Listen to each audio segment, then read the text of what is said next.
on va chanter un chant à l'Esprit Saint quand même pour que notre rencontre se passe dans les meilleures dispositions.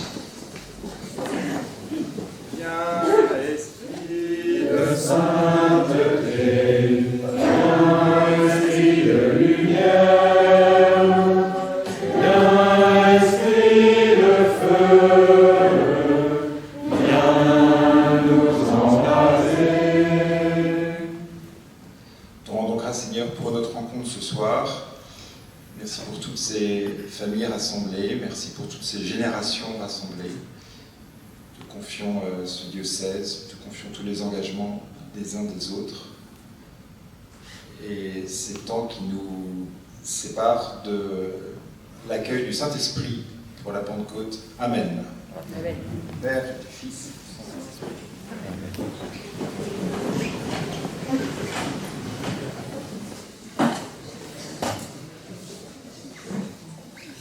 Je ne suis pas monté sur l'estrade, hein, ça aurait fait un peu podium et un peu prétentieux, donc je reste là, mais je ne sais pas si tout le monde me voit, ça va?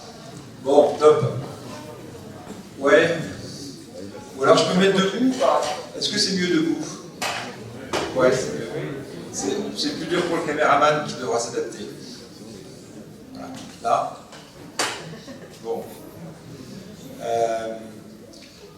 Le sujet de l'échange, je ne suis pas universitaire, je ne suis pas théologien, je suis un père de famille qui essaye de s'engager pour témoigner. Et le sujet, ça va être, c'est être catholique de notre société. Donc le propos, il sera en 3 parties. La première partie, ça va être être. La deuxième, ça va être catholique. Et la troisième, c'est dans notre société. Vous suivez ou pas, ça va? Pourquoi je dis être? C'est parce que je pense qu'il est très important aujourd'hui, et tout ce que je vais vous partager, c'est parce que je l'ai aussi expérimenté dans ma vie d'homme, c'est qu'il est important de se connaître, il est important de s'aimer, pour ensuite mieux se donner et mieux aimer les autres. Mais souvent, c'est une première étape qu'on ne fait pas, ou bien qu'on fait trop tardivement. Aujourd'hui, en accompagnant dans le cadre des pèlerinages de pères de famille, etc., beaucoup d'hommes, on voit à quel point à 40 ans, on explose en vol, on a joué des personnages, on porte des masques, on joue la comédie. Et donc je crois qu'il est très important, et on le voit auprès des étudiants, de faire ce travail de connaissance de soi. Et il n'est pas trop tard pour le faire, donc je pense que le sujet de notre témoignage dans la société, ça passe d'abord par le fait de se connaître pour s'aimer. Le deuxième, être catholique, c'est notre vocation de baptiser dans le monde, notre vocation de témoin du Christ dans le monde. Et puis dans la société, c'est vous partager quelques éléments sur un changement de configuration aussi du catholicisme dans la société, et puis des sujets sur la relation que, selon moi, on peut être appelé à avoir avec une société qui bouge, un catholicisme qui bouge. Guillaume Cuchet, le sociologue, parlait d'effondrement dans une tribune hier de la Croix, et puis une société aussi qui est marquée par une volatilité incroyable, puis depuis le confinement, une accélération et un accroissement de beaucoup de fractures et de beaucoup de drames. Donc le premier élément sur vraiment se connaître pour mieux s'aimer.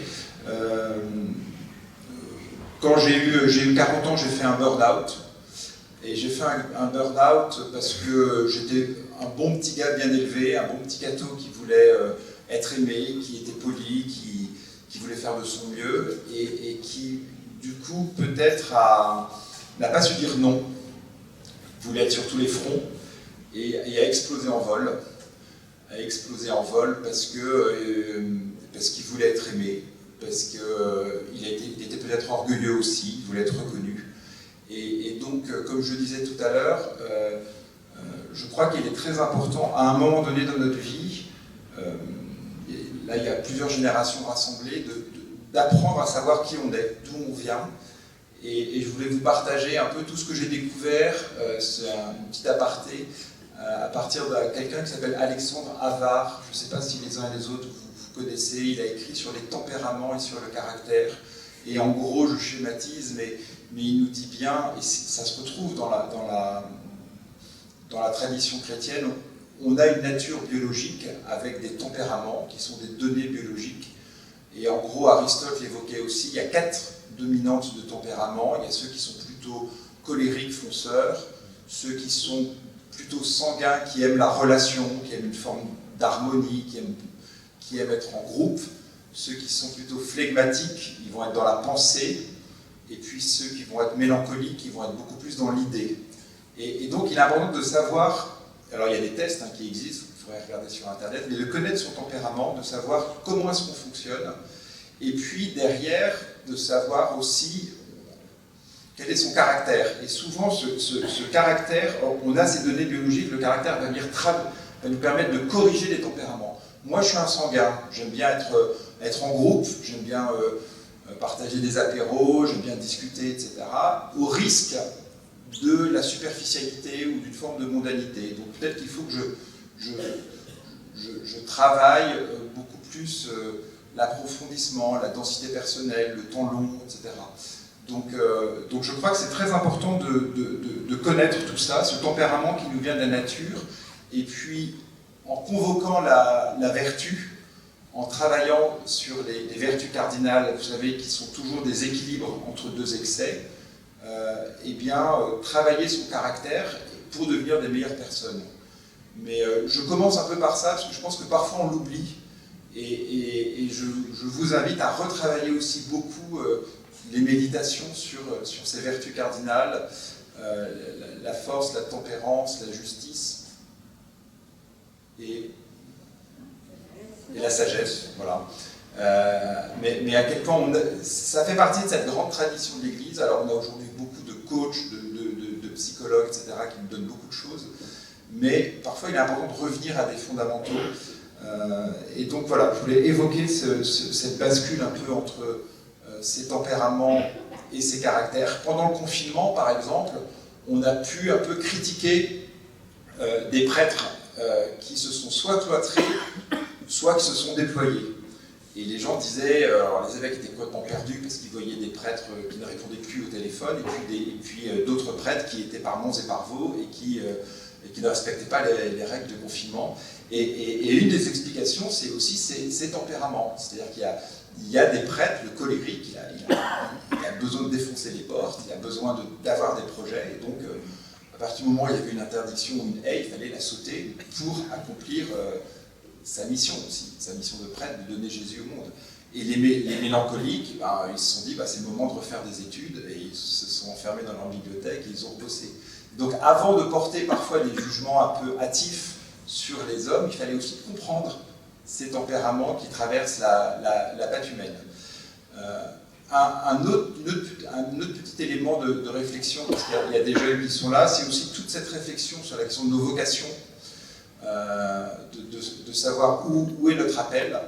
Alors en général, entre 20 et 30 ans, on a des retraites, des discernements, etc., on sait où on en est, mais souvent on confond un peu vocation et mission. Et autant on est tous appelés à la sainteté, quand on est marié, c'est mon cas, ma vocation est de contribuer à la sainteté de mon épouse, et donc c'est une co-responsabilité devant le Seigneur. Mais derrière, ça veut dire aussi qu'avec notre histoire sainte, nous avons tous aussi une mission dans le monde. Et la mission, c'est pas la vocation. La mission, c'est de dire comment moi, avec mon histoire, avec mon tempérament, avec mon caractère que je travaille tous les jours, avec mon expertise professionnelle, avec mes talents associatifs, avec mes goûts, comment je suis appelé à transformer le monde. Comment est-ce que je suis appelé à témoigner là où je suis planté, comme dirait saint François de Sales. Et donc, je vous invite à essayer comme ça de réfléchir à votre mission. Un chef d'entreprise, quand il vend un produit, en quoi, vous savez, on parle beaucoup de mission statement, etc.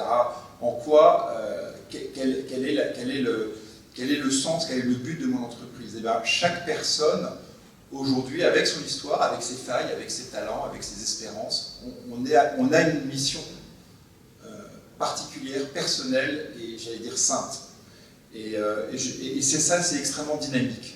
et de savoir si on est aligné, de savoir si on est bien orienté. On parle d'orientation, quel est mon Orient? L'Orient, c'est là où le soleil se lève, c'est là d'où nous vient la résurrection, donc le salut. Et bien, il y a quelque chose qui fait qu'on sait qu'on est bien orienté, c'est tout simplement la joie. À partir du moment où on est en tension, à partir du moment où on joue un personnage, eh bien, il y a une forme d'aridité, de sécheresse. Quand il y a une forme de joie pleine qui se déploie, ça veut dire qu'on est sur notre axe. Donc on a une vocation au bonheur. Et pourquoi je vous partage ça? Parce que, je l'évoquais un peu tout à l'heure, je vois trop de personnes qui sont encore comme les salauds sartriens, vous savez, les garçons de café qui jouent aux garçons de café, et on n'arrive pas du tout à cerner leur personnalité. Des personnes, en particulier même mais ça peut être des prêtres, ça peut être des laïcs engagés à l'église, qui jouent des personnages.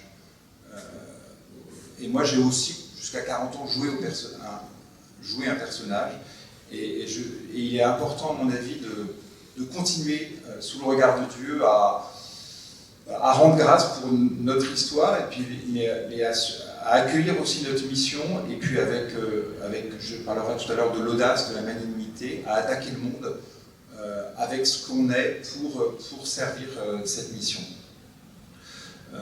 Voilà. Ensuite, rapidement, j'accompagne pas mal d'hommes à travers une confrérie qui s'appelle les Chevaliers de Colomb, qui ont été fondés il y a 140 ans par un prêtre américain qui a été béatifié il y a 2 ans.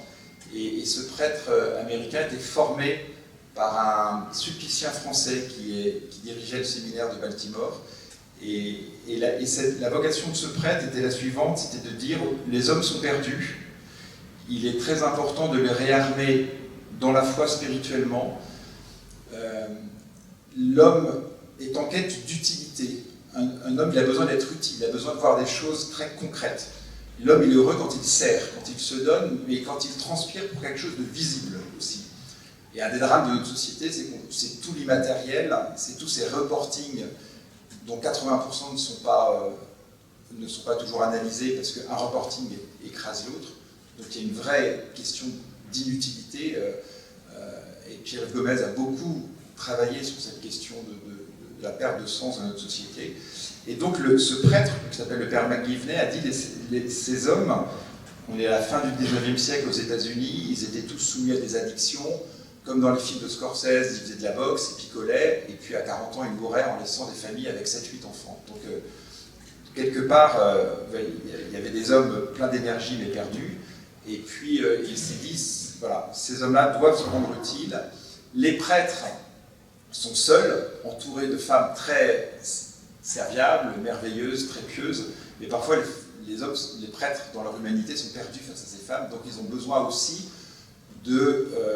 d'être reconnus dans leur masculinité et pour intégrer des bandes de frères. Donc il a créé cette confrérie autour des prêtres pour que les hommes soutiennent les prêtres, et ce n'était pas une forme de cléricalisme, c'est juste de dire, les prêtres, vous avez ce charisme pour donner Jésus, maintenant ne dépensez pas trop d'énergie sur des choses périphériques, on peut vous aider, et donc le deuxième élément de sa vision de ce prêtre, c'était vraiment le soutien des prêtres, les hommes doivent soutenir les prêtres. Et le troisième élément, c'était l'évangélisation de nos pays. On était à la fin du 19e siècle, et à l'époque, aux États-Unis, les catholiques s'étaient considérés comme des émigrés étrangers qui étaient même des espions du Vatican, quasiment. Donc il fallait montrer qu'on pouvait être de bons citoyens pour être de bons Américains et donc de bons catholiques, et être reconnus comme ça. Et ce qui est intéressant, c'est qu'il y a une dizaine d'années, eh bien, j'ai réalisé, ces Chevaliers de Colomb qui sont 2 millions dans le monde, se sont tournés vers la France en disant, en France, vous êtes tellement proche d'une réalité spirituelle, d'une telle puissance que vous ne la voyez plus. Et on voit qu'il y a un frémissement en France, on voit qu'il y a des familles chrétiennes ardentes, vous avez une proximité avec les saints, vous avez une proximité avec des sanctuaires. On voudrait que cette histoire sainte, vous la réappropriez profondément pour mettre vos pas dans les pas de tous vos saints qui ont transformé votre pays, et que ce génie français, qui se caractérise par 2 choses, un enracinement spirituel et une créativité missionnaire, vous puissiez le diffuser dans le monde, en tant qu'homme à travers ce canal de la confrérie des Chevaliers de Colomb. Et donc j'ai beaucoup bossé sur l'accompagnement des hommes en faisant des conférences et en lisant pas mal de bouquins. Et je voudrais juste vous partager 3 choses, à mon avis, qui sont importantes. La première, c'est, parce qu'on parle beaucoup de virilité, de masculinité, etc. La première chose, c'est que je crois que l'homme, fondamentalement, je parlais de l'utilité, il y a un côté un peu matériel, c'est-à-dire que l'homme, il transmet par l'exemple. Vous savez que Saint Jean-Paul II a dit « J'ai commencé mon séminaire en voyant mon père à genoux, en prière ». Et moi j'aime beaucoup Olivier de Kersauzon, je trouve qu'il a pas mal de petites phrases très pertinentes, et il disait « L'exemplarité est le plus puissant des héritages ». Et récemment, avec mon épouse, on prenait une jeune fille dans notre voiture pour une conduite, et je voyais à quel point, en lui posant des questions, elle me parlait de l'exemple de ses parents dans sa vie, parce que leurs parents étaient unis et ils étaient donnés, ils étaient engagés. Et donc ce n'était pas des paroles, c'était des gestes, c'était des actions. Et donc une première réflexion aussi sur l'importance pour l'homme de marquer un peu son territoire. Je crois que la femme va être plus dans l'être.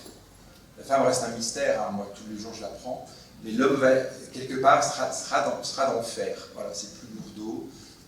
Quand ma mère est décédée il y a 2 ans, un ami prêtre m'a dit quand une maman disparaît, ce sont les fondations de la maison qui disparaissent, et quand un père disparaît, c'est la toiture. Et la toiture, c'est ce qui nous protège du monde extérieur, donc l'homme comme s'il était un peu en extériorité, et les fondations, c'est plus mystérieux, c'est un ancrage qui va chercher, puiser très profondément, et qui permet à l'édifice de tenir. Donc l'homme, et là je parle aux hommes mais aussi aux épouses, je crois que c'est vraiment celui qui protège, qui explore et qui conquiert. On voit à quel point aujourd'hui les jeunes femmes ça me désespère, quand on voit des messes de jeunes à Paris, on voit plein de filles extraordinaires, etc. Et puis il y a 2 tiers de filles aujourd'hui dans les assemblées et dans les grandes messes de jeunes. Les hommes ne sont pas là, les garçons ne sont pas là, ils sont en train de prendre des coups, à regarder les matchs de rugby que j'apprécie beaucoup, ou à jouer à la PlayStation dans leur colocation. Mais il y a un moment, il faut y aller, il faut conquérir. Et on voit à quel point ce sont des grands ados. Et les femmes, et même, j'allais dire, dans ma vie professionnelle, j'ai vu même les plus féministes, entre guillemets, sont en quête de cette protection de l'homme. Le père, pour moi, c'est vraiment celui qui donne le cadre. C'est celui qui va élire chaque enfant en lui disant à sa fille tu es la plus belle, en disant à son fils je compte sur toi, et qui va les bénir et qui va les envoyer. On n'est pas là pour les garder là, auprès de nous et à nous mirer dans ce qu'ils sont ou à projeter des choses. On est là fondamentalement pour les envoyer. Et l'homme est celui toujours qui tient sa paternité de son épouse. J'ai découvert ça récemment, mais on n'est rien sans nos épouses. Et notre paternité, avec tout ce qu'il y a de beau et donc de béni, ça nous vient vraiment toujours de notre épouse. Et avec du coup cet impératif de servir notre épouse, et la lettre de Saint Paul si décriée dit servir notre épouse comme le Christ s'est donné pour son Église. Et donc c'est un mystère eucharistique. Et, une réflexion sur le frère, donc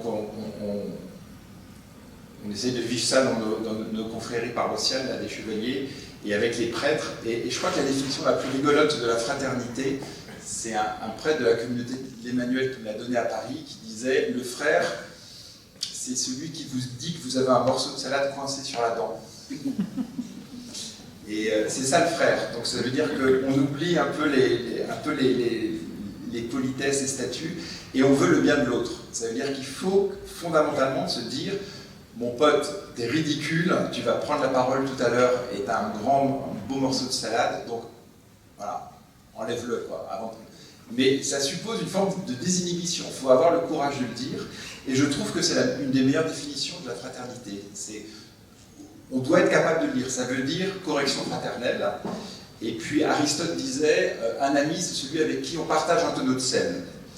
Donc un tonneau ça fait du volume, ça veut dire qu'on passe du temps, ça veut dire qu'il y a ça veut dire qu'on a j'amasse aussi une quantité importante de sel. Et puis le sel, ça picote, quoi. Donc c'est toute la question de la densité du temps qu'on passe ensemble. Est-ce qu'on joue des personnages ou est-ce que dans les relations interpersonnelles qu'on peut avoir, on va très vite dans le cœur profond?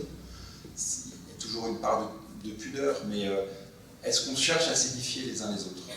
Et il me semble que dans les perspectives que je vais dresser avec vous sur l'évolution du monde catholique, peut-être qu'on peut aller aujourd'hui plus loin, plus vite dans le cœur profond en disant comment je m'édifie, comment cette personne m'édifie et comment moi aussi je peux l'édifier. Je vais peut-être utiliser quelques métaphores sportives parce que je suis passionné de sport, je travaille sur le projet de mobilisation de l'Église sur les Jeux Olympiques. C'est un projet qui s'appelle Holy Games. Et un jour, il y a un sportif qui disait à propos de... je crois que c'était à propos d'Antoine Dupont, qui disait qu'à son côté, en jouant à ses côtés, on est meilleur. Et il y a des champions comme ça qui élèvent le niveau de jeu. Et est-ce que dans nos relations interpersonnelles, on permet aux autres d'être meilleurs? C'est comme un retour de tennis. Vous savez, parfois, il y a quelqu'un qui va vous envoyer un service assez rapide, et bien, on va accélérer le niveau de jeu. Et de plus en plus, on va aller de plus en plus loin, on va frôler les lignes, on va tangenter les lignes. Et je pense qu'on a besoin comme ça de se tirer vers le haut, parce qu'on n'est pas appelé à une forme de médiocrité. Voilà ce que je voulais dire un peu sur l'être. Donc en synthèse, travaillons notre personnalité, où je pense que là récemment avant de venir, j'ai un ami qui m'appelle, qui me dit Arnaud, tu m'avais parlé d'une coach, j'ai un pote qui dérape complètement, eh bien faisons-nous aider. Les grands champions se font aider quand ils ne sont pas bien, ils ont des nutritionnistes, des coachs, des ostéos, etc. Allons voir des psychologues si on est fragile, allons voir des conseillers d'orientation si on est paumé, et puis surtout, je parlais tout à l'heure de nature biologique, mais il y a la question de la grâce. Les prêtres ne sont pas des psychologues, mais confessons-nous. Tout à l'heure, j'évoquerai 12 petits conseils, je crois que la confession nous remet sur notre axe. C'est comme un chargeur, ça nous remet sur la charge. Voilà pour l'être, avec cette conviction qu'on a besoin vraiment de se connaître pour mieux s'aimer. Donc, essayez de creuser cette question du tempérament, du caractère. Et puis, il y a un petit côté aussi, quand on fait les tests de personnalité, tout ça, un petit côté narcissique qui nous flatte aussi. Donc, en plus, c'est ludique. On peut faire dans les magazines féminins, il y a toujours des tests. Je pense qu'on peut, voilà, il ne faut pas absolutiser, mais connaissons-nous. Regardons qui sont nos bons amis, on a besoin de personnes ressources, on a besoin de lieux ressources, voilà, on a besoin de bosser ça. Le deuxième point sur lequel mon propos va porter, c'est être catholique. Et donc c'est pas parler catholique, c'est pas s'habiller catholique, c'est pas seulement un lifestyle, être catholique. Je crois que fondamentalement être catholique, c'est être appelé au martyr. Alors la semaine dernière j'étais à Saint-Étienne-du-Rouvray, là où le père Hamel a été égorgé. Il y a plusieurs formes de martyrs. C'est sûr, c'est que le père Hamel est monté tout de suite très haut au ciel, mais fondamentalement, le martyr, c'est le témoignage.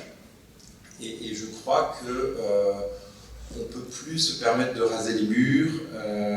Il faut se dire, et il y a des jeunes récemment qui me disaient, une fois par jour, l'Esprit Saint me donne la force de trouver un moment pour essayer de témoigner de façon un peu explicite que je suis chrétien, de poser un petit geste de témoignage. Une parole de bénédiction, je prierai pour toi, comment va ta famille? Ah, ton fils ne va pas bien, etc. Et je pense qu'il ne s'agit pas de faire à travers le congrès mission, c'est un grand événement, on essaie de rassembler tous ceux qui veulent annoncer le Christ, dans nos églises, revitaliser nos églises, mais aussi dans la société, c'est super, c'est énergisant, on est tous ensemble, voilà. Mais il y a aussi partout là où on est planté, comment est-ce que je suis un petit témoin là où je suis. Et je pense que ça passe par des petits gestes de délicatesse, tout simplement. C'est vraiment dans la relation interpersonnelle.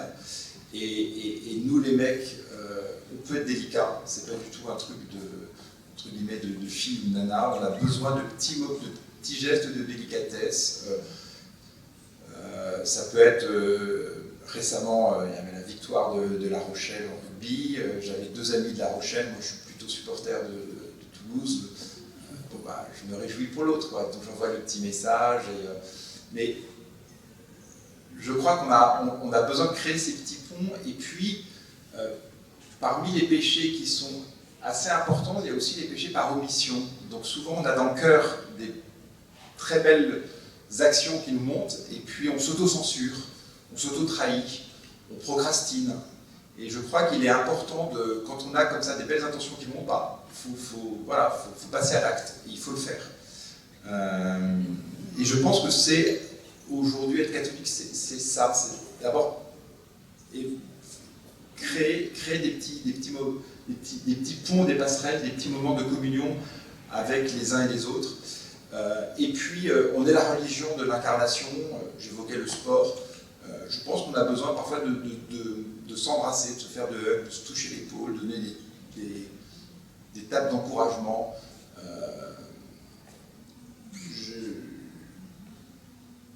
C'est un élément de notre personne qui est très important, et là encore, peut-être parfois par, je sais pas, par éducation, etc., il y avait une forme de distance. Je pense qu'il est important que notre joie, et en tout cas notre tendresse, se manifeste dans notre corps.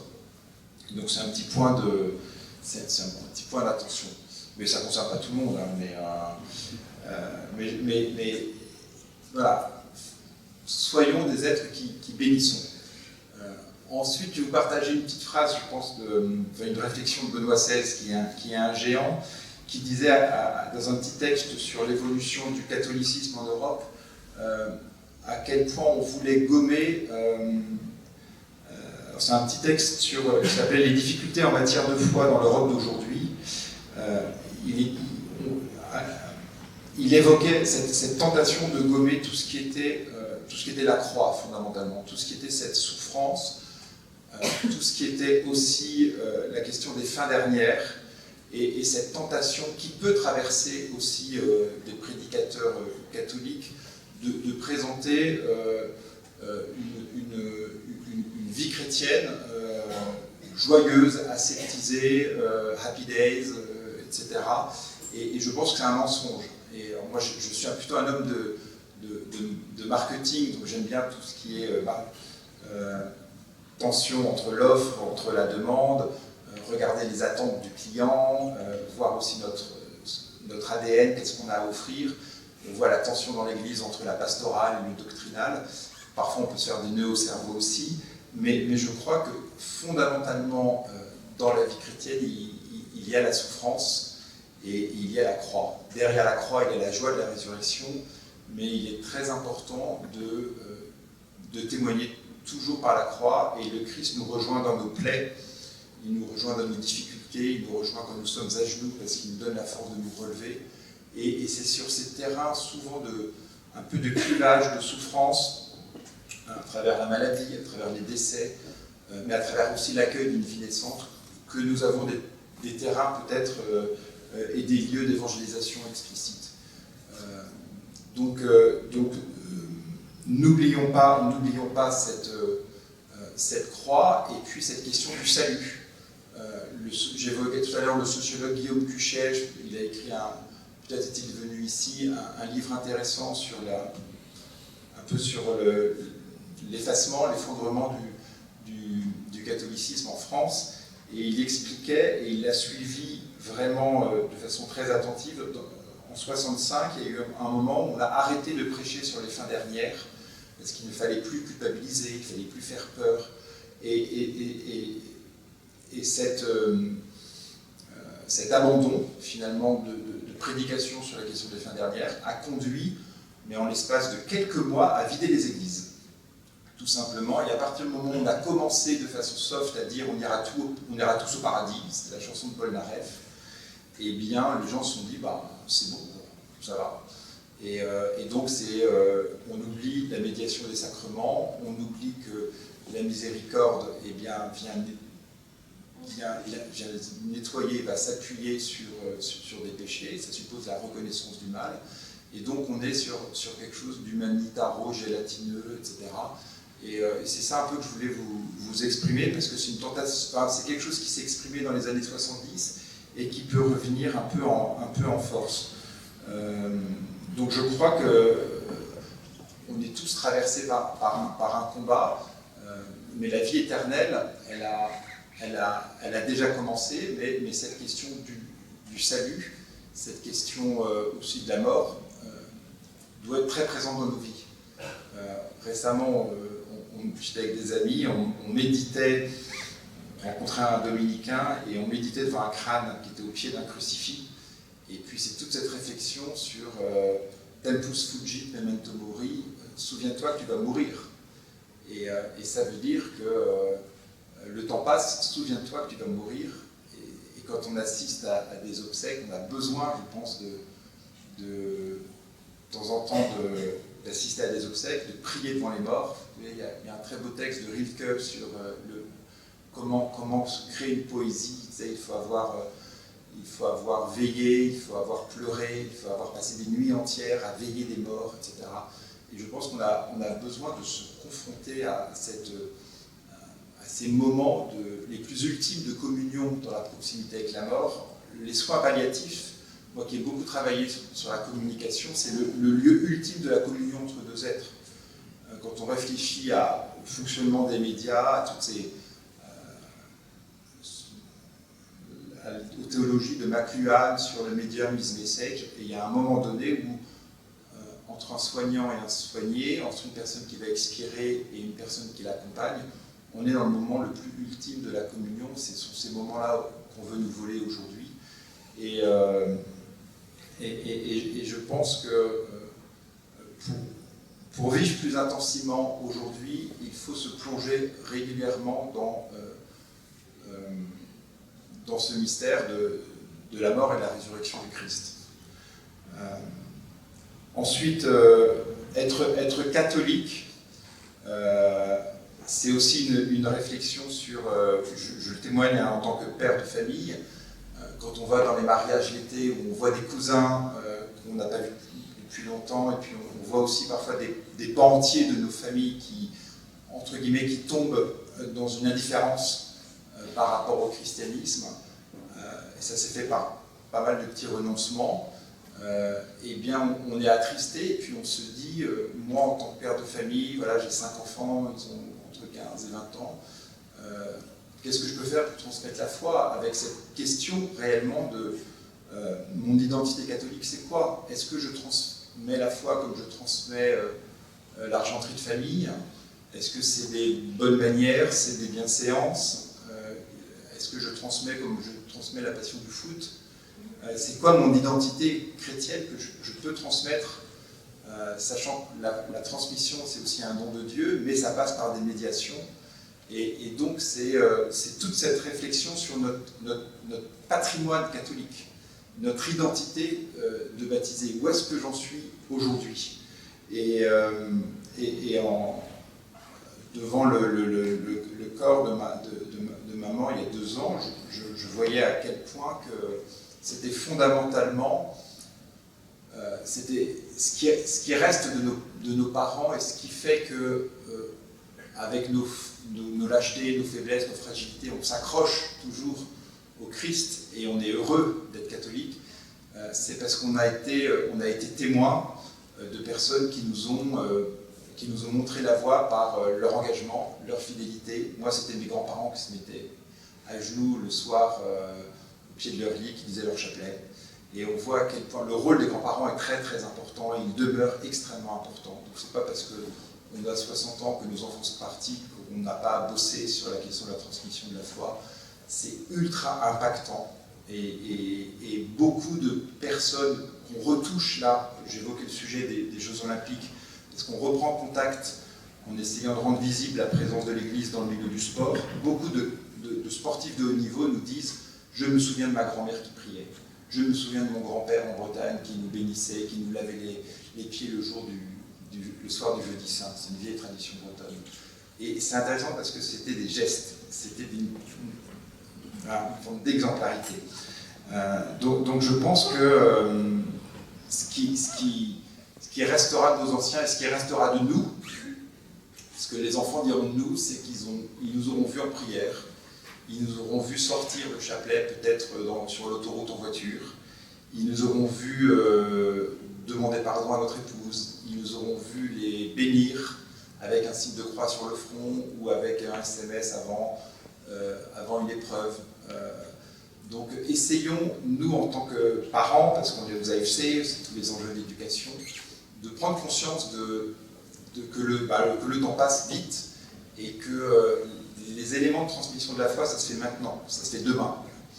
Et peut-être que dès demain, les enfants peuvent envoyer un message pour remercier les parents pour le don de leur vie. Les parents qui sont là peuvent remercier leurs parents et les grands-parents de leurs enfants pour leur vie chrétienne, fidèle. Et on a besoin peut-être de se bénir et de se remercier comme ça pour cette fidélité dans la foi. Il y a une phrase qui m'avait beaucoup marqué de Benoît XVI. Un jour, Benoît XVI rencontrait des cardinaux. C'était un peu bousculé dans l'Église. On était entre 2 ou 3 polémiques. Et il leur avait dit la chose suivante. Il avait cité Saint-Augustin. Et c'est quelque chose qui m'a beaucoup marqué. Et ça rebondit un peu aussi sur ce que disait de Lubac, sur l'humanisme athée et l'humanisme chrétien. Benoît XVI disait aux cardinaux, Saint-Augustin a dit que l'histoire est un combat entre 2 amours. L'amour de soi, jusqu'au mépris et jusqu'à l'oubli de Dieu, ou l'amour de Dieu, l'amour de soi jusqu'au mépris de Dieu, ou l'amour de Dieu dans le don de soi. Et nous sommes pris dans ce combat, et dans ce combat, il est très important d'avoir des amis. Et il dit aux cardinaux, « Merci à vous tous pour la communion des joies et des douleurs. Allons de l'avant, le Seigneur l'a dit, courage, j'ai vaincu le monde. Nous sommes dans l'équipe du Seigneur, et donc dans l'équipe gagnante. Merci à vous tous, le Seigneur vous bénisse. » Et Benoît XVI termine en disant, « Levons nos verres. » Et je trouve que c'est intéressant de voir ces 2 combats. Et on voit à quel point aujourd'hui, dans nos vies d'hommes, on est toujours tiraillé entre ces tensions de prédation, de contrôle, d'instrumentalisation de l'autre, alors que nous sommes appelés à la communion et au don, et donc au risque. Et celui qui prend des risques, c'est celui qui s'expose. Il s'expose à la trahison, il s'expose à la calomnie, mais il est donné. Et aujourd'hui, on est dans une société aussi, on l'a vu avec la crise sanitaire, etc. On est dans une société d'un care qui est un peu dictatorial, c'est-à-dire qu'on voudrait soigner, mais il faut que tout se passe bien, il faut que tout soit contrôlé, il faut que tout soit administré. Je trouve qu'on ne parle plus beaucoup de solidarité, et en essayant de comprendre un peu comment fonctionnait, alors ce que je veux dire est un peu outrancier, mais de comprendre la mécanique des pouvoirs totalitaires. Je ne dis pas qu'on est pleinement là-dedans, mais de comprendre que dans les pouvoirs totalitaires, c'était d'abord un process d'ingénierie où on voulait d'abord organiser un peu le bien et pour mieux finalement étouffer ou externaliser tout ce qui pouvait piquer et tout ce qui pouvait déranger. Et donc on était dans une forme de rente, d'administration d'une société qui devait être policée, qui devait ne plus penser. Et je pense que c'est extrêmement dangereux. Il faut que ce soit un grand bordel, parce que intérieurement, il y aura toujours cette tension entre le vice et la vertu. Il y aura toujours, le Christ le dit, il y aura toujours des pauvres qui permettront le déploiement de la charité. Et on voit avec la tentation du wokisme, mais aussi une tentation pour policer, pour empêcher toutes les micro-tensions. Je crois que le chrétien, j'en parlerai tout à l'heure, doit précisément doit être dans la glaise du monde et doit être l'homme du risque, doit être l'homme de l'audace, l'homme qui sera certainement trahi mais qui restera debout, et fondamentalement il sera l'homme de la liberté. Mais j'ai un peu dérapé sur la troisième partie. aujourd'hui, pour revenir sur vraiment la catholicité, je crois qu'il est, en tout cas, c'est mon témoignage perso, il est important de vivre une foi en acte. Vous savez, il y a toujours la tension entre Saint Jacques et Saint Paul, mais je crois que les actes sont importants parce qu'ils doivent rester. Tout à l'heure, j'évoquais la mission de savoir où est-ce que je suis appelé pour répondre aussi à un besoin des temps. Moi, aujourd'hui, je passe une partie de mon temps et de mon énergie parce que je pense que les hommes ont besoin d'être réarmés.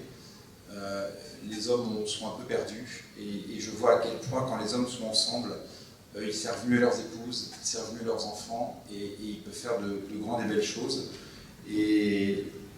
Mais ça veut dire aussi que peut-être que dans le monde catho, alors que les temps pressent, on peut passer un peu trop de temps à regarder latéralement ce que font les voisins.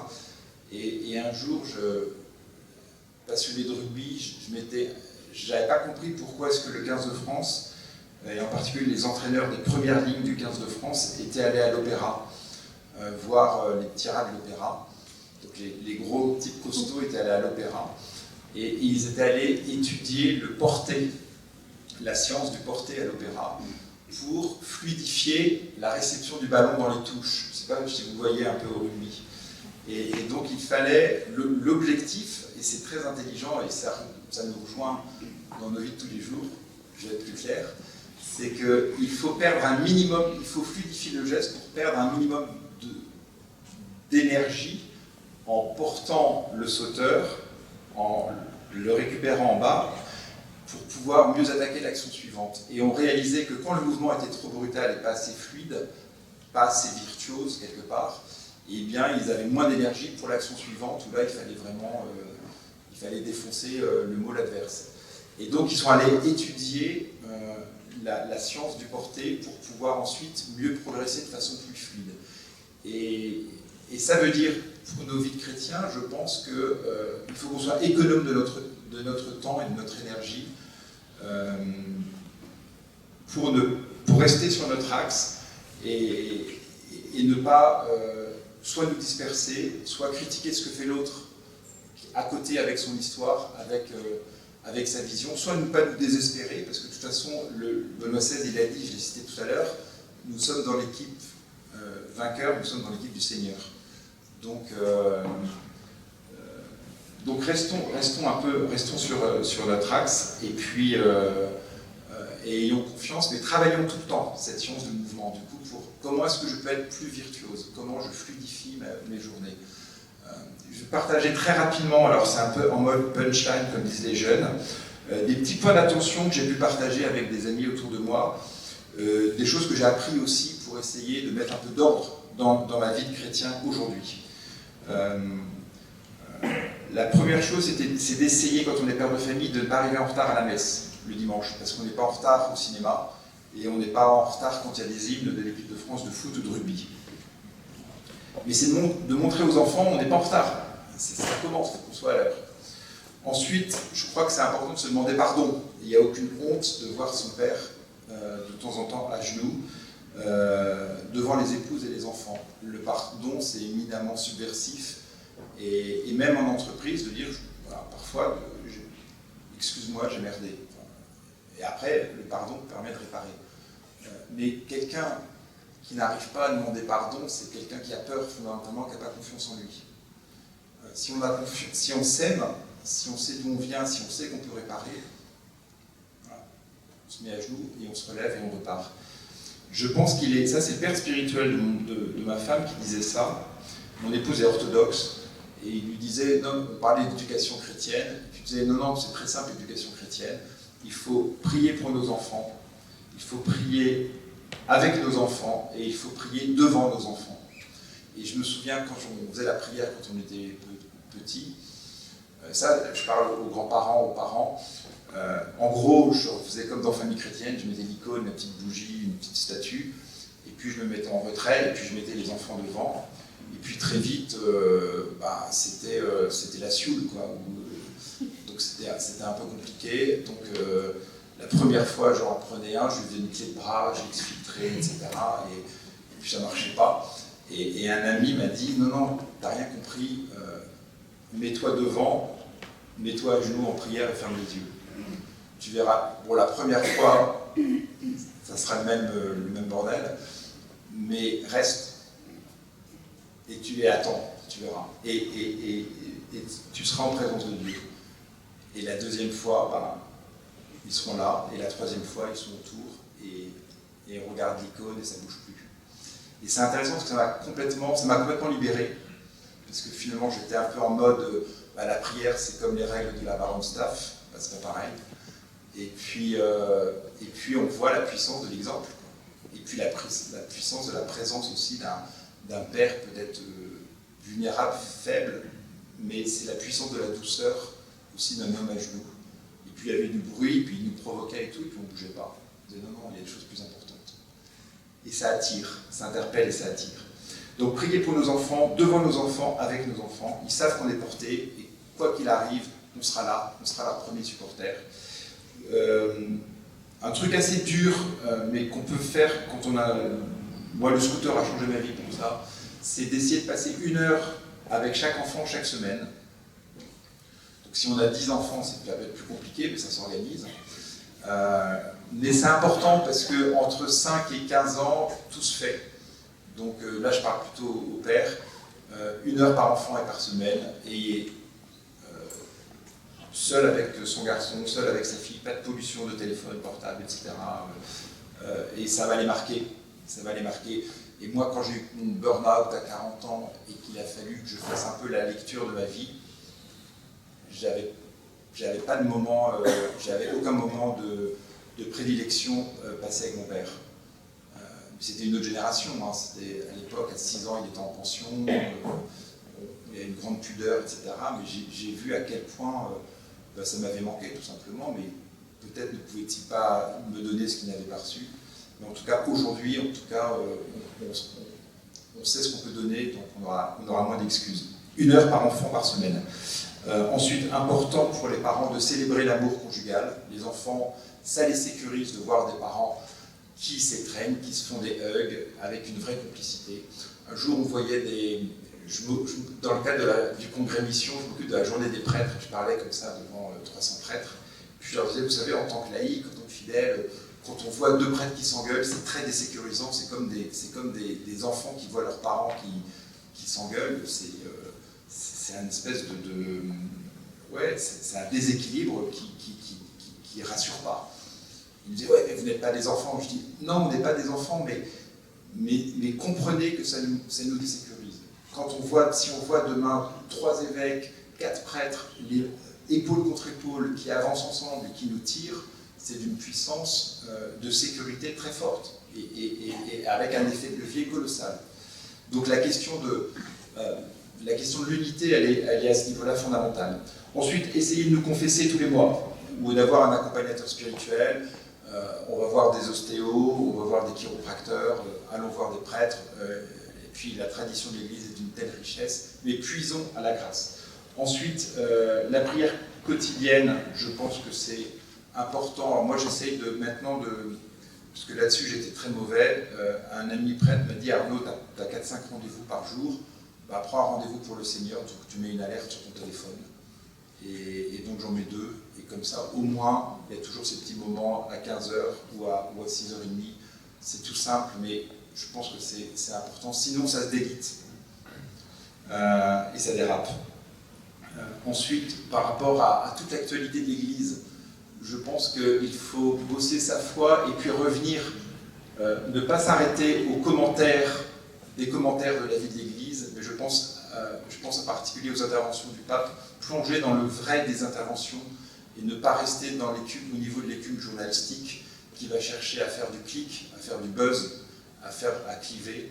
Et je pense qu'aujourd'hui, je le dis de façon libre parce qu'on voit que finalement parfois le monde de l'Église devient comme le monde politique, avec ses petites intrigues, avec ses clivages, ses polarités, et ça a toujours été le cas, parce que là où il y a il y a toujours de l'hommerie, là où il y a de l'humain, mais sachons voir plus loin et comprendre qu'il y a aussi toute une mécanique médiatique qui est sur le temps court et qui est sur le clivage.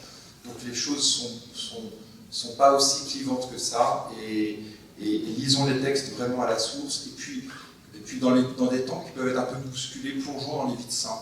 Je pense que c'est très important de voir l'actualité des vies de saints. Relisons Saint François de Sales, enfin, la vie des saints est hyper actuelle, et puis quand le sacerdoce est compliqué, relisons les vies disons à nos copains prêtres, regarde la vie du saint curé, enfin, c'est comme quand le jeu s'accélère, on revient aux fondamentaux, quoi. Ça ne sert à rien d'inventer de nouveaux trucs, ça fait 2000 ans que ça dure. Travaillons sur des lieux de ressourcement et de retraite. Je pense qu'aujourd'hui, si on n'a pas de la même façon qu'on a besoin de personnes ressources, on a besoin de lieux ressources. En gros, c'est très dur, mais ce que je dis, mais la vie paroissiale ne suffit plus. Donc, faisons au moins une retraite, si ce n'est pas une semaine, mais au moins une récollection par an, et en se déconnectant de ces engins, hein, parce que ça rend dingue. Et puis pour terminer, je crois que ce qui est important, c'est, j'ai relu récemment le livre Les Grandes Amitiés de Rail Samaritain. Je crois que les grandes amitiés, c'est d'une grande puissance. Tout à l'heure, j'évoquais un peu la fraternité, mais la médiation que représente un peu l'institution ecclésiale, même les communautés, on l'a vu. Moi, je venais souvent à Trolly voir Jean Vanier. J'étais allé plusieurs fois à Pointe-Cœur, j'ai grandi dans la Fruit de Charité, j'allais aux sessions de béatitude. On a vu beaucoup de magnifiques communautés, des logos, des médiations qui se sont effondrées. Et peut-être avons-nous trop idolâtré ce qui était la médiation. La vie de famille est très belle, dans certaines familles aussi, on a peut-être idolâtré la vie familiale. Vous savez que la citation de Gilles de Famille, je vous hais, la vraie citation, c'est famille, cercle clos, volet fermé, dégoulinant de bonheur, je vous hais. Et peut-être que, et je le dis, le Congrès Mission, demain, les Chevaliers de Colomb, toutes les belles œuvres dans lesquelles on est engagé, doivent s'effacer pour nous conduire au Christ. Mais les règles du marketing veulent qu'on mette en avant les logos, qu'on mette en avant des grands speakers, des égos. C'est le Christ. Donc attention, c'est pour ça que même l'événementiel peut devenir très vite idolâtre. Rien ne vaut parfois le moment de retraite dans les abbayes, dans les monastères. Ça ne bougera pas. Troisième point, et je suis hyper bavard, mais la relation au monde, très rapidement. Il y a une très belle phrase de Peggy qui disait « Il faut intercaler le christianisme ». Ça me plaît beaucoup parce que c'est très rugbystique. Aujourd'hui, on voit à quel point on est coincé entre une forme d'hédonisme mercantile et puis il y a aussi l'islam qui monte. Mais sur la question de la laïcité, moi je pense que les chrétiens, en tout cas la voie chrétienne et la voie religieuse dans l'espace public, elle va se déployer et elle est attendue avec plus de vigueur qu'il y a 10-15 ans. Vous avez vu le nombre de baptêmes d'adultes, c'est quand même et les prêtres disent on n'a rien vu venir, quoi. On voit des personnes qui arrivent en nous disant on a rencontré le Christ. Et ils sont pas là pour, les prêtres ne sont pas là pour, j'allais dire, dans la façon de les catéchiser, on n'est pas là pour mettre des filtres ou des barrières morales en disant ah, votre vie n'est pas correcte, vous ne pouvez pas être baptisé. C'est-à-dire que les gens rencontrent le Christ et ensuite le Christ fait le ménage dans le désordre de leur vie. Mais je crois que là-dessus, eh bien, le catholicisme n'est pas un moralisme, c'est vraiment c'est cette rencontre avec le Christ mort et ressuscité pour nous, et avec une famille de pécheurs qui depuis 2000 ans, dans ses chutes et ses faiblesses, reste fidèle et traversé par la grâce. Et je crois qu'il faut en être conscient. Les temps qu'on traverse sont des temps bousculés, c'est des temps hyper bousculés, mais moi je crois que j'ai une grande espérance quand je vois la jeunesse, j'ai une grande espérance quand je vois que la société mercantile, les séries télé dont les jeunes sont abrutis, après le confinement, etc., ça ne nourrit pas fondamentalement le cœur de l'homme, ça ne nourrit pas. Et c'est un mystère, le cœur de l'homme, et il y a une soif d'amour colossale. Et si on pense qu'on est réellement dépositaire de ce mystère de la foi, là où on est planté, et dans nos petits combats intérieurs de chaque jour, on essaie d'être de meilleurs témoins, eh bien, ça sera d'une immense fécondité. Au moment, en novembre, quand l'institution était à genoux, vous savez, à Lourdes, on découvrait qu'il y avait eu des abus parmi les évêques, etc. Donc en gros, c'était le traumatisme dont tout le monde catholique s'est engagé. Il y avait deux loulous qui faisaient un plan média incroyable, c'était Gad Elmaleh et Mehdi Djadi. Il y avait un juif qui tourne autour de la foi et qui dit la foi catholique est exceptionnelle, vous êtes à côté d'une tradition merveilleuse, mais vous en avez peur de votre ombre, les cathos. Et puis Mehdi Djadi, catholique qui vient de l'islam, qui nous parle de cette découverte de la richesse de l'Eucharistie, de la tradition catholique, etc. Et donc c'était très étonnant parce qu'il y avait un peu une institution qui était un peu auto-centrée, qui était dans l'autoflagellation, et puis un plan média complètement improbable que même les plus grands stratèges de la cathosphère n'avaient pas mis en œuvre, qui dans des médias mainstream disent les cathos, c'est extraordinaire. Et là, on est à Sonia Mabrouk qui nous parle de l'importance de la tradition, de l'importance du sacré. Et donc, c'est très étonnant, c'est que le petit monde catho est un peu tétanisé, paralysé, se flagelle. Et puis, il y a des gens à l'extérieur qui nous disent, mais alors que le truc, a priori, on pense qu'il n'est pas enviable. Quand je dis le truc, c'est notre foi. Et on a des personnes périphériquement qui nous disent, mais c'est merveilleux. Vous êtes proche d'une réalité spirituelle qui est incroyable. Donc, il faut en être conscient. Il faut en être conscient. Je suis obligé de vous parler aussi quand même de George Weigel. George Weigel, c'était le biographe de Saint Jean-Paul II et qui avait écrit un livre qui s'appelle Le Cube et la cathédrale. Et j'étais aux États-Unis au moment. Non, j'étais en Pologne pour les JMJ au moment de la mort du père Hamel. Et j'étais dans la salle de presse des anglophones. Et puis je reçois la dépêche de la mort du père Hamel, un prêtre catholique égorgé, etc. Et je vais voir George Weigel, qui est un grand penseur du monde catho, mais avec une vision à 360 au niveau des civilisations, etc. Et puis je vais le voir, le petit Frenchman, là, et je lui dis, il y a un prêtre français qui a été égorgé, et puis il me dit, ah mais ça ne m'étonne pas, j'ai tout écrit, je l'ai déjà raconté, je m'étonne. Et puis il a écrit, George Weigel, un livre qui s'appelle Le Cube et la cathédrale, qu'il a écrit dans les années 90. Et le cube, c'est intéressant parce que ça montre aussi le visage, enfin la vision que beaucoup de penseurs catholiques portent sur la France. Le cube, c'est l'Arche de la Défense. C'est froid, c'est métallique, c'est immense. Et la cathédrale, c'est Notre-Dame de Paris. Et ça, il me le dit avant que la cathédrale Notre-Dame de Paris brûle. Et il dit l'Arche de la Défense, c'est l'humanisme athée. Et les dimensions de l'Arche de la Défense, matériellement, techniquement, lui permettent d'enchasser, d'étouffer, d'enfermer la cathédrale Notre-Dame de Paris. Et donc, c'est toute cette opposition civilisatrice entre ce que disait Benoît XVI tout à l'heure, ce combat entre deux amours, entre l'humanisme athée et le génie de l'humanisme chrétien. Et George Weigel disait la chose suivante, il disait la vision de Jean-Paul II à travers les civilisations de l'amour et à travers le développement des JMJ, c'était de créer en quelque sorte une internationale de serviteurs catholiques pour avoir conscience de tout ça.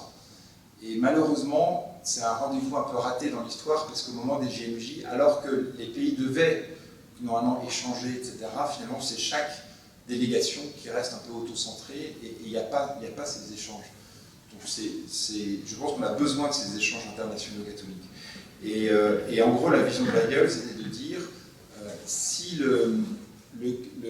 l'humanisme chrétien ne triomphe pas de l'humanisme athée, et c'est un combat entre ces forces qu'évoquait Benoît XVI, eh bien ça sera le siège de Vienne à rebours, le siège de Vienne en 1883, ça sera l'islam radical qui va monter, quoi, et qui va être nourri par l'humanisme athée, parce qu'on va chercher une radicalité, va nourrir une autre radicalité.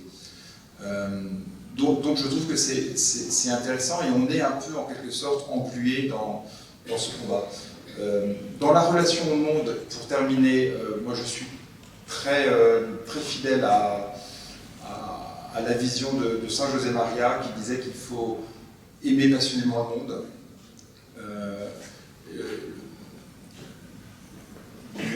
Dieu a donné son Fils unique pour sauver le monde, pas pour sauver l'Église, pour sauver le monde. Et donc ce monde, on a du mal à le comprendre, on perd nos repères, mais on est là fondamentalement pour le servir, comme des sapeurs-pompiers qui vont éteindre des incendies.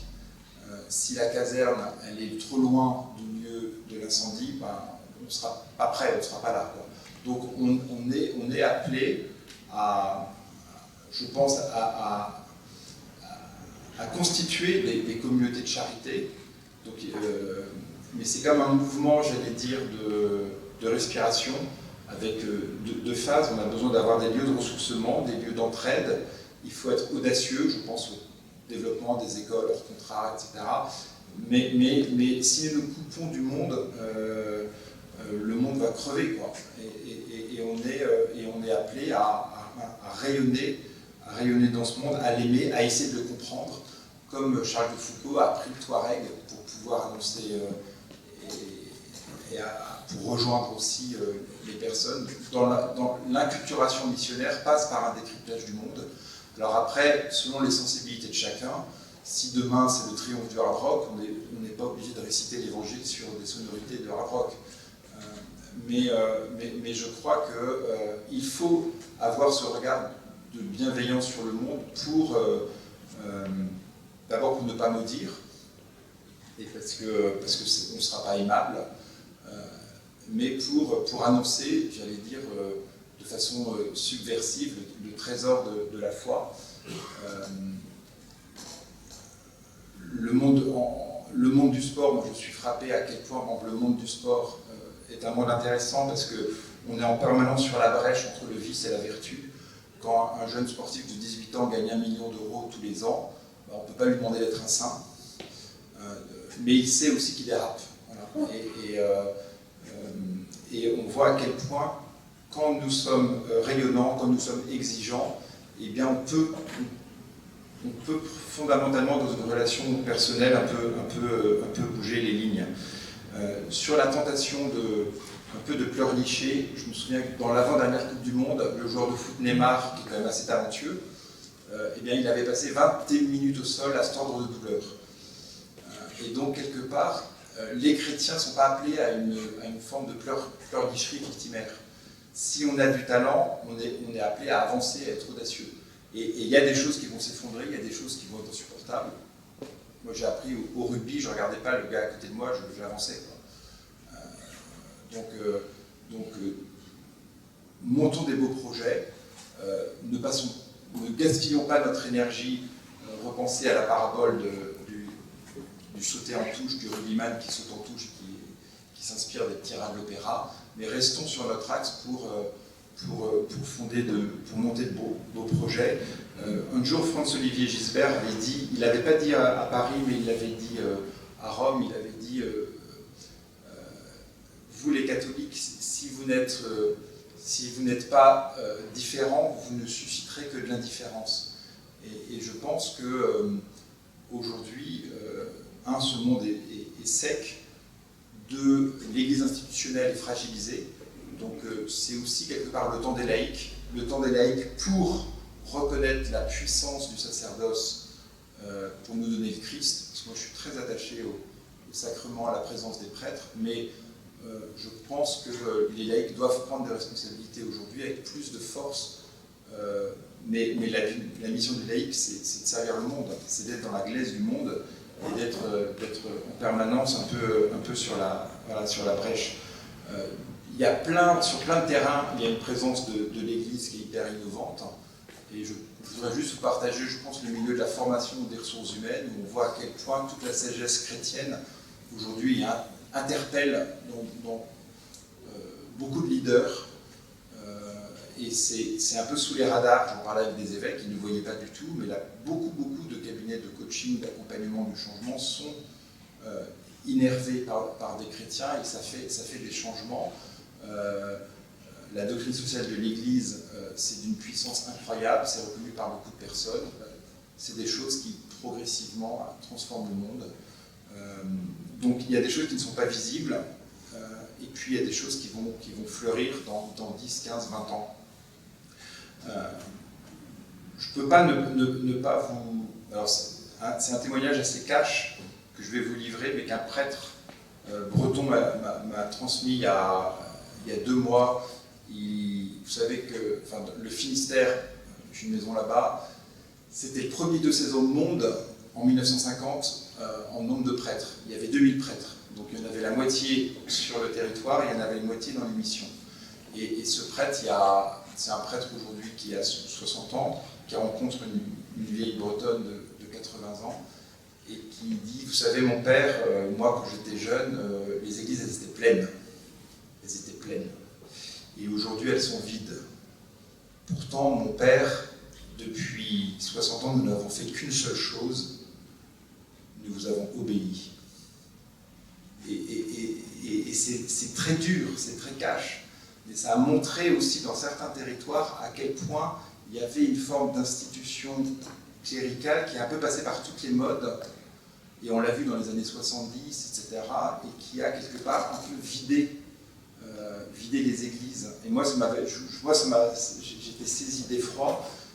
Et alors, il ne s'agit pas de faire le procès, mais c'est juste de se dire, l'histoire nous enseigne, mais aujourd'hui, nous laïcs, dans ce qui reste, parce que quand il y a un prêtre qui est ordonné aujourd'hui en France, chaque année, il y en a 10 qui sortent du service actif. Donc on est à la veille quand même d'une reconfiguration hyper importante. Et ça veut dire que, il faut chérir nos prêtres et ceux qui restent, et ça veut dire qu'il faut prendre nos responsabilités de laïcs, mais joyeusement. Mais je pense qu'il faut le nommer. Voilà. Ensuite, Benoît XVI avait beaucoup parlé des minorités créatives. Là, je vous envoie vers un petit livre du père Étienne Michelin sur les minorités créatives. En gros, c'est ces petites communautés comme ça, qui reposent sur des grandes amitiés avec de l'entraide. Jamais des communautés fermées, mais toujours ouvertes. Et puis le père Benoît XVI, en tout cas, évoquait 2 grandes vertus, l'audace. Et ça, le pape François reconnaît aux Français cette audace missionnaire, cette créativité missionnaire. L'audace, on est là pour entreprendre, pour créer des choses nouvelles. Et on voit, je pense à regarder tous ces engagements de jeunes, les cafés joyeux, c'est un truc complètement subversif, complètement génial.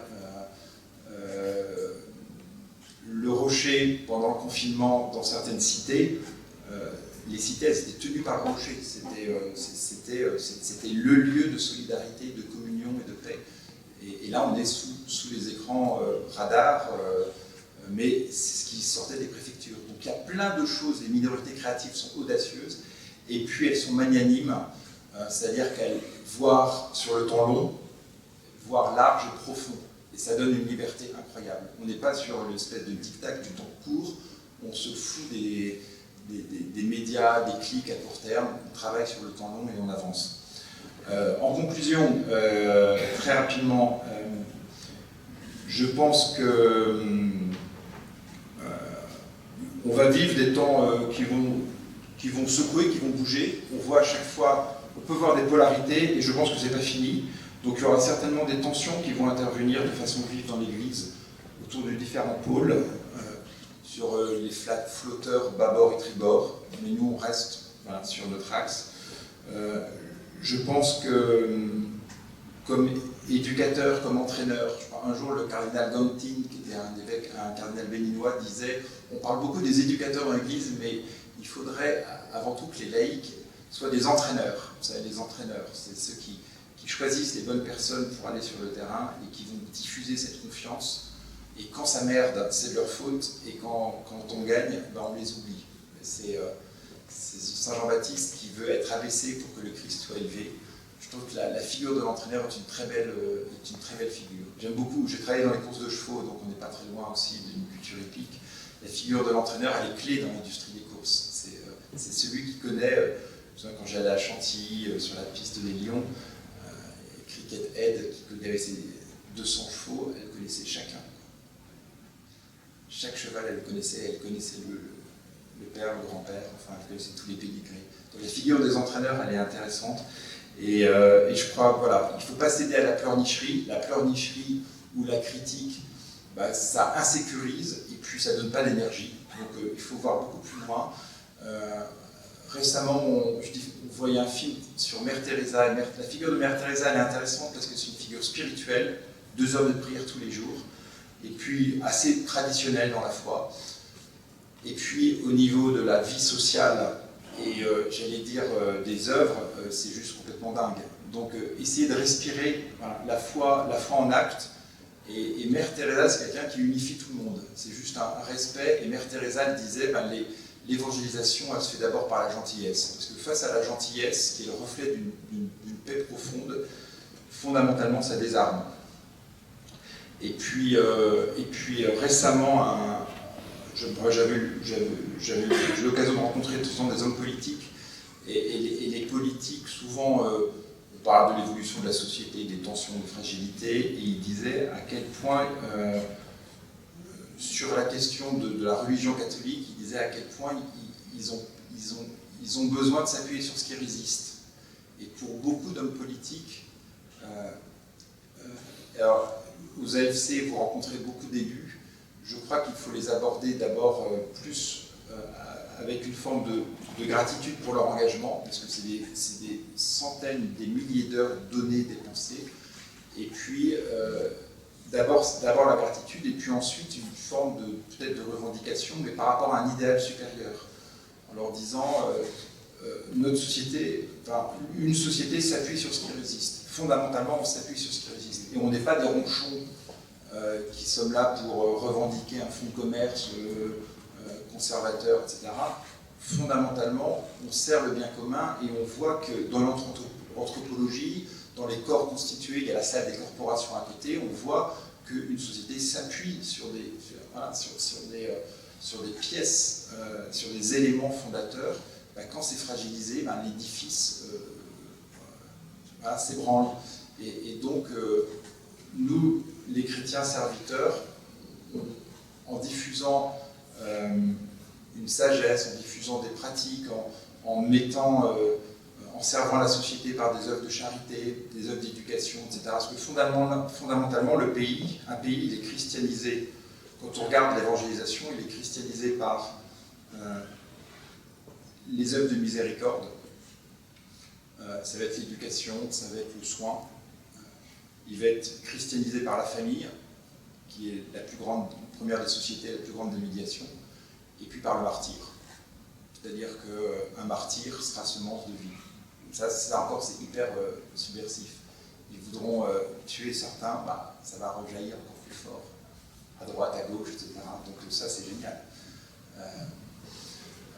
Donc c'est pour ça qu'il y a pas mal d'espérance. Donc s'appuyer sur ce qui résiste, et puis avancer avec une forme d'humilité en disant qu'on avance pas à pas à la bougie, mais on croit qu'il y a un phare, et ce phare, je parlais tout à l'heure de l'Orient, c'est le Christ, et puis c'est 2000 ans aussi de sagesse de l'Église. Donc voilà, je vais terminer par ça. Donc être catholique, nous sommes appelés à être martyrs par notre baptême, et puis dans la société, parce qu'on est attendu pour servir, pour rayonner.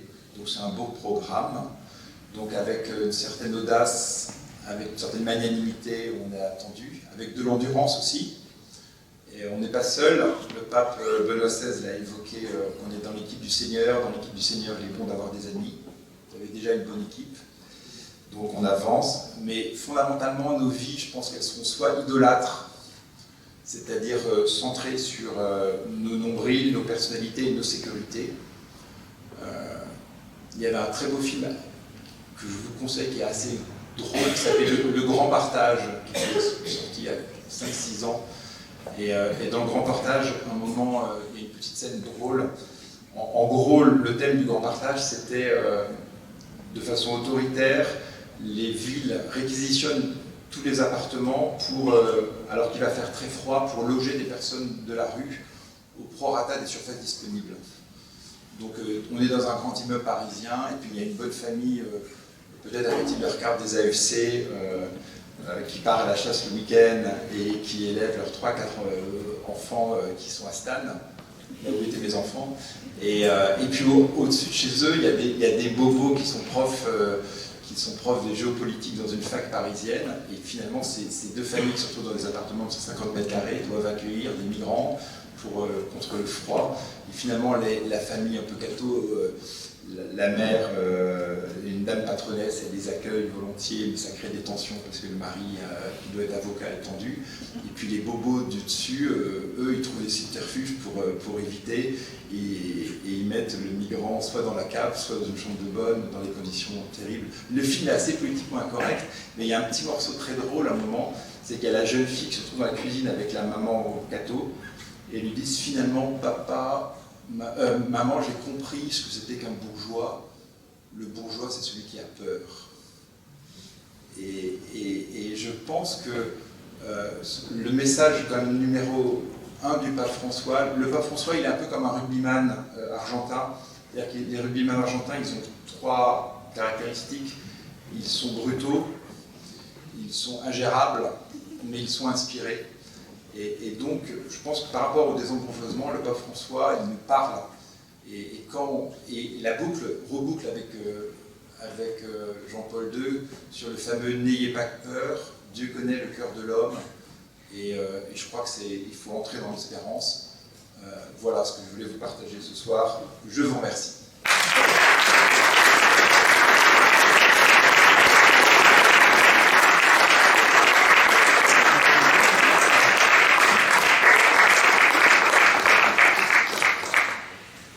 Pardonnez-moi, j'ai peut-être été long, mais n'hésitez pas. Allez, je prends trois questions. Hein. Vous levez, je peux vous entendre. Oui. Alors, je vais commencer par faire de la pub, le temps que vous réfléchissiez. Je vais faire de la pub, mais directe, cash. Si vous avez des prêtres que vous aimez bien, vous leur donnerez la plaquette qui présente le projet des Chevaliers de Toulon, parce qu'on a 36 groupes en France, et ça serait super qu'il y ait un groupe à Compiègne. Pour les pèlerinages qui vont faire les payés des pères de famille, je suis sûr qu'il y en a. On a fait, j'ai quelques exemplaires de la lettre du pape François, Patrice Cordet, avec des petits commentaires spirituels. C'est à votre disposition. Voilà. J'ai terminé ma pub, maintenant je vous écoute.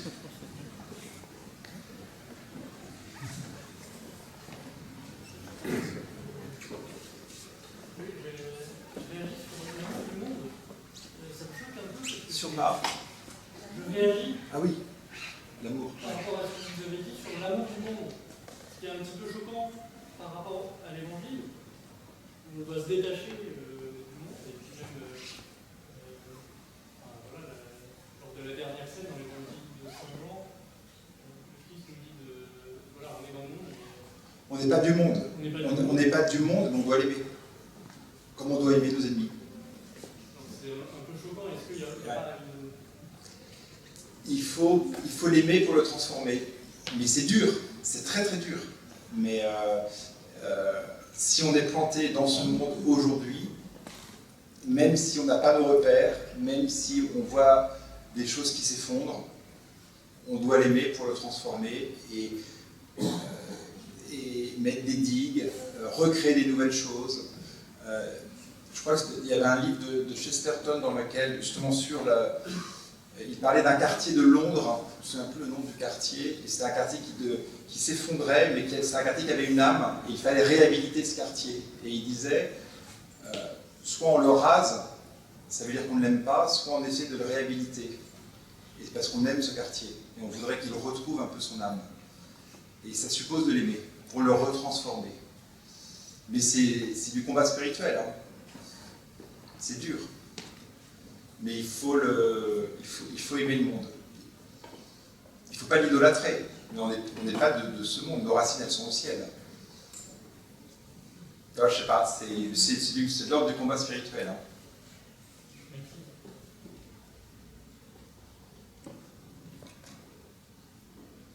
Sur l'idolâtrie, j'ai pas tout compris.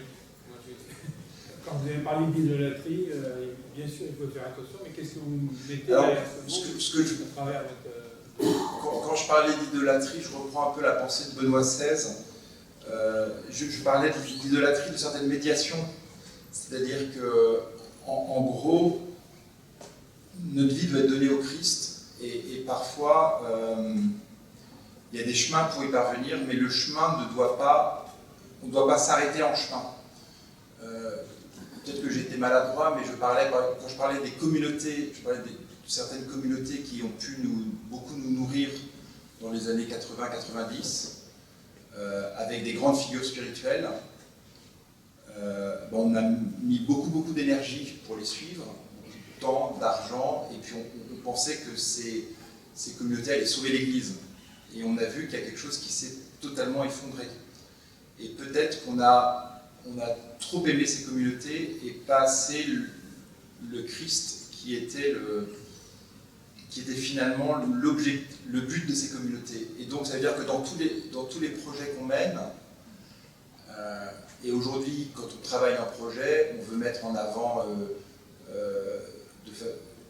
quelqu'un qui parle bien, on parle des techniques de com, etc. On veut mettre des beaux projets paroissiaux avec des super logos, mais ne jamais oublier que ce qui peut être un moyen peut devenir une idole, et que fondamentalement au bout de tout ça, il y a toujours le Christ, et il y a les fondamentaux que sont les sacrements, l'Eucharistie et la confession. C'est-à-dire la finalité d'un prêtre, c'est de nous donner Jésus, et c'est comme ça depuis 2000 ans, dans l'Eucharistie et dans la confession.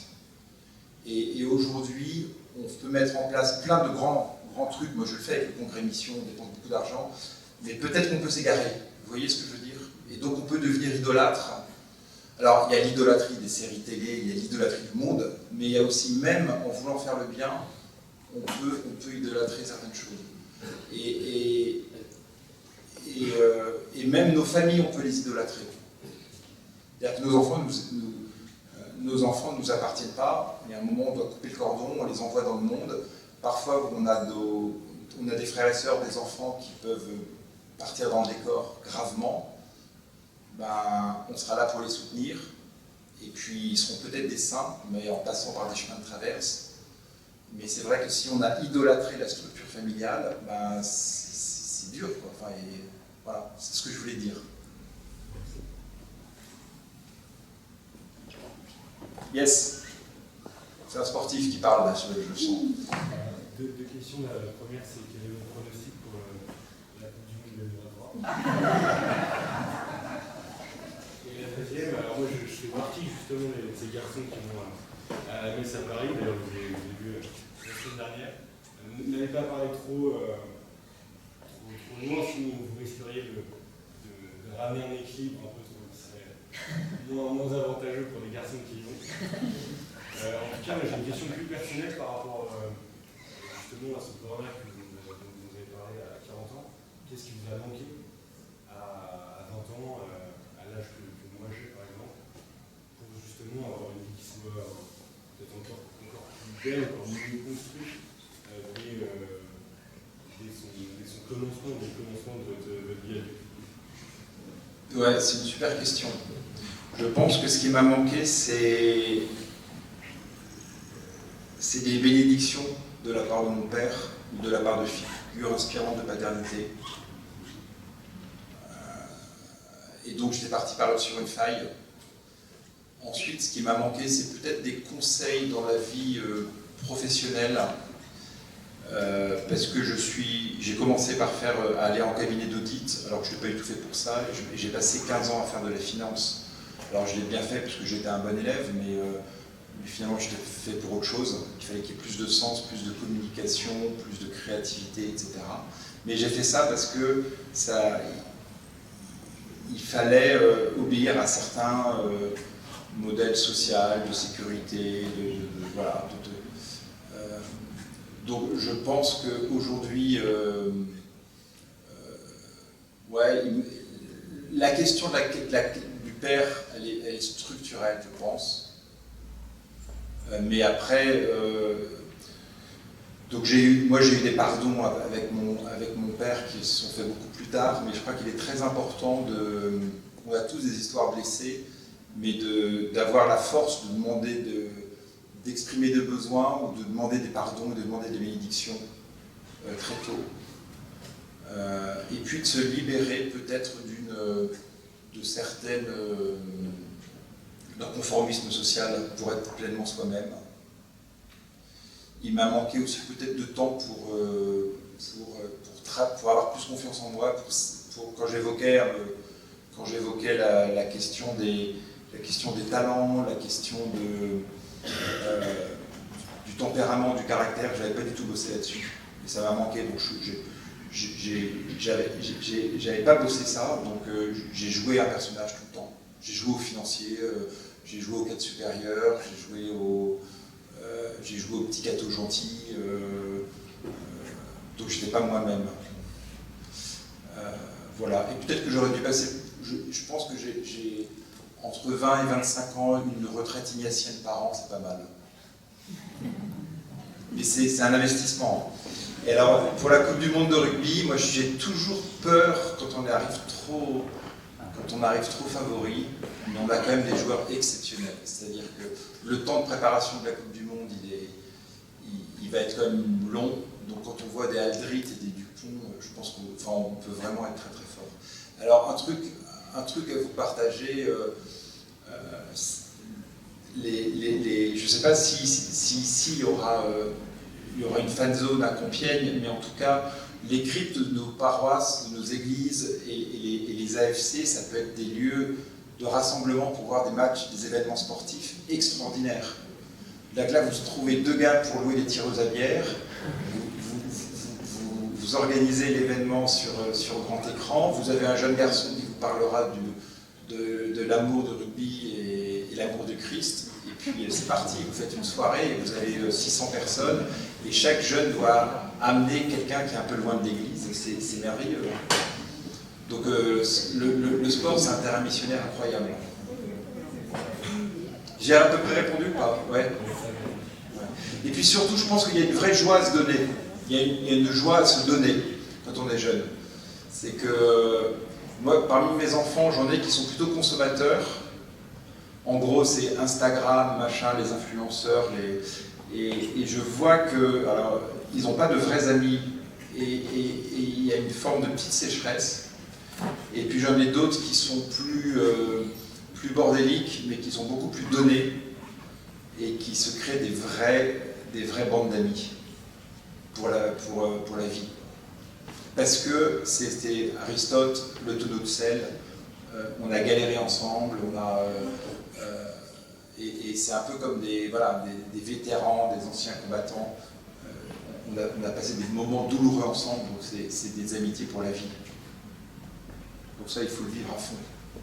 Mais donnez-vous, et puis quand vous aurez une situation, si vous êtes appelé au mariage et pas à la vocation, engagez-vous, quoi. Moi, je vois trop de gars qui attendent, quoi. Ça va pas.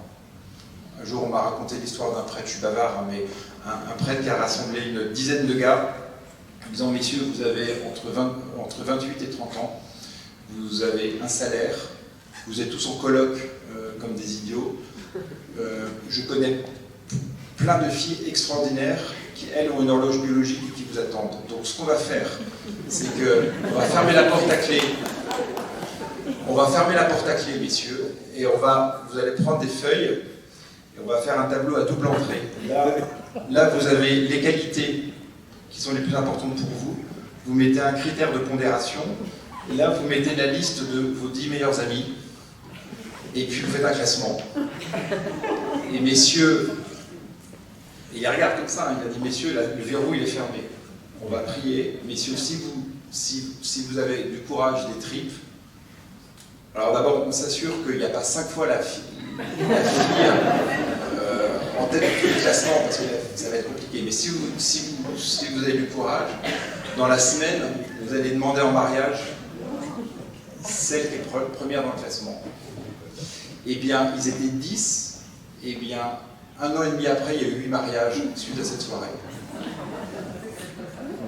Et il y a un moment où il faut y aller. Ils ont prié, hein. C'est pas uniquement des tableaux Excel, attention. Mais il y a un moment, il y a quand même des éléments de rationalité, etc. Et puis, les gars, on y va. Et un jour, il y a eu une conférence sur le célibataire, je me suis permis une conférence sur les célibats, il y avait 3/4 de femmes dans l'assemblée, il y avait 1/3 de gars. Les gars rasaient les murs, etc.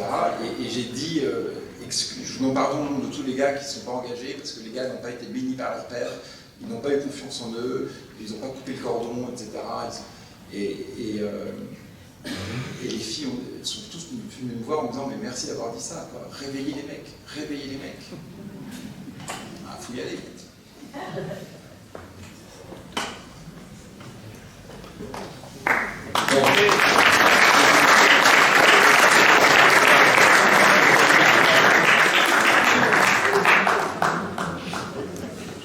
Bon, voilà, ça se termine. Cependant, on a prévu un apéro, non pas un apéro, un pot de fin de soirée. Si jamais certains hommes veulent parler un peu plus avec Arnaud, pour éventuellement inviter. Je parle à tout le monde. Peut-être. Ah oui, de petits mots. Oui. Oui. Ouais, mais écoutez, Et sans quoi. on continuera de finir. Sinon, ça va rester. Ouais, alors, 2 petits mots sur l'aventure des Chevaliers de Colomb. Il y a quelques années, un évêque au Vatican est venu me voir. C'était un évêque français qui s'appelle Monseigneur Lafitte, qui était au Conseil pontifical pour la famille, et qui m'a dit, mais peut-être qu'il est temps, on était un peu après les manifs pour tous, ils anticipaient aussi une forme de fragilité dans l'Église, voyant les statistiques que j'évoquais, c'est-à-dire qu'à l'époque c'était un prêtre ordonné, 8 prêtres qui partaient, et donc et on voit à quel point le rôle des hommes il est déterminant dans la transmission de la foi. Il y a des études au Canada et aux États-Unis qui ont montré que, en gros, si le père lâche la pratique des sacrements, même si la maman reste fidèle, les enfants lâchent. Voilà. Donc c'est très mystérieux, mais il y a un rôle déterminant du père de famille. Donc c'était le premier élément comme facteur un peu déterminant. Et j'évoquais l'importance de l'exemplarité. Le deuxième point, on l'a vu après le confinement, les couples ont été hyper attaqués. Et puis il y a la question des addictions des hommes. Donc quand les hommes sont ensemble, on fait tomber les masques et on prie les uns pour les autres. Et ça libère un peu la parole aussi, parce qu'il y a une forme de pudeur. Donc on parle de nos difficultés, on parle de nos difficultés d'éducateurs dans nos familles, on parle de nos difficultés d'époux, de nos angoisses dans le boulot, et on se porte dans la prière. Il y a la proximité avec les prêtres, et souvent il y a beaucoup de prêtres qui nous disent dans ces groupements d'hommes, enfin dans ces groupes d'hommes, je peux boire ma bière au boulot et je ne joue pas au curé. Et ils ont besoin de temps en temps de souffler, de parler aussi des difficultés qu'ils peuvent traverser dans leur célibat d'hommes donnés à Dieu.